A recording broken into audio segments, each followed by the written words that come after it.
All right. The Tavern Keeper's Task for Broadsword. I have really just been over the moon for this particular adventure.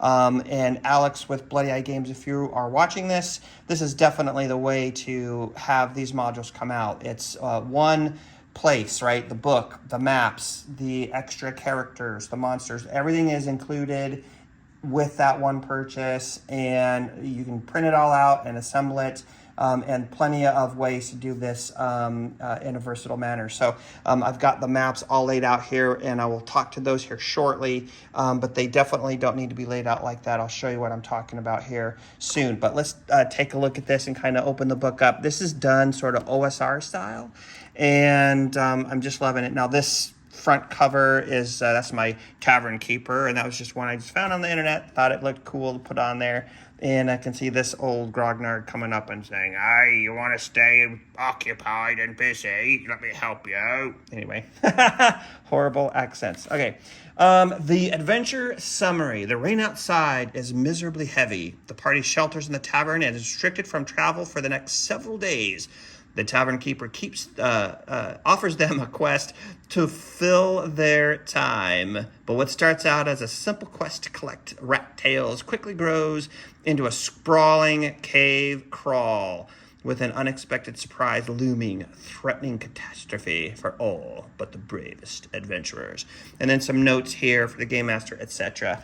And then the adventure starts off with a single map, and that is this little guy here. This is the cellar, and our characters are going to just be coming down into the cellar here and then experiencing the quest. So as you go through, then you are reading in terms of what the ones mean. Those are were-rats, right?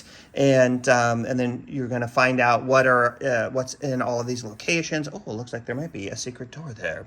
So you're going to go through here, and based on how this first part of the adventure goes, you might actually break through and find out that there's a little bit more to do here. So so that's the first part, clearing the basement out here, and then you get some more story, you get some other things happening here as you are going through the delve, and then part two, the under cavern.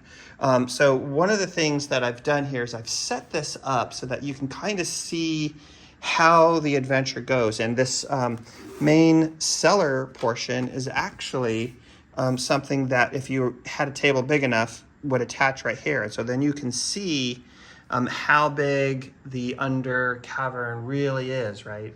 But the way that this is done is just a stroke of brilliance. So you come in here, and then the first adventure takes place just on this board. So really, you just put this one out, right? And then that gives the characters agency to move then, and then you would put this board out. Or if they went up this way, then you would put that board out like that, right?